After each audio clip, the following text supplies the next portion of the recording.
The Wall Street Journal digging into Russian meddling in the 2016 election and finding that Moscow did more than just try to swing the vote.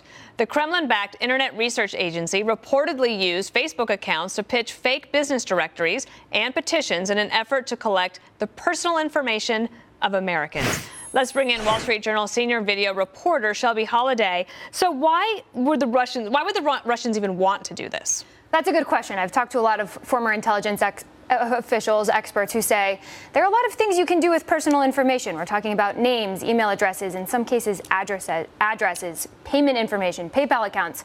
You could sell that on the dark web. There is some value to that. You could also use it to sharpen your influence campaign if you are intending to influence elections or policies down the road. So how do you go about finding this kind of thing? About finding out the information? Yeah.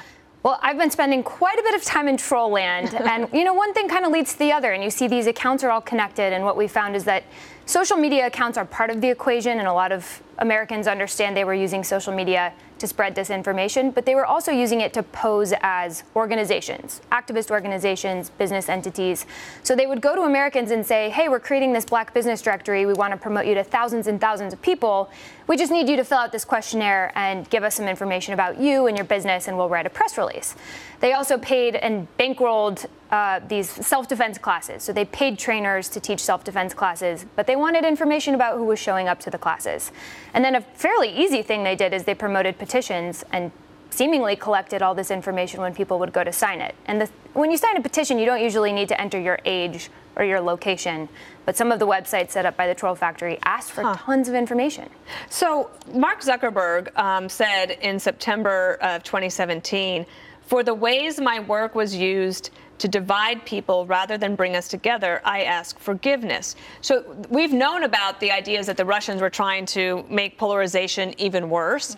But what about Facebook looking into not just fake news, but the fact that people were actually being targeted and their information taken from things like Facebook? We reached out for comment, and one thing that we found is there's a big loophole in Facebook's tool. They allow you to see if you followed or liked a Facebook account that was Russian, but they do not tell you if you received messages from these accounts or if you turned over sensitive information. So right now, there's no way to know if, for example, Black for Black reached out and asked for your business information. If you didn't follow them, you have no way of knowing.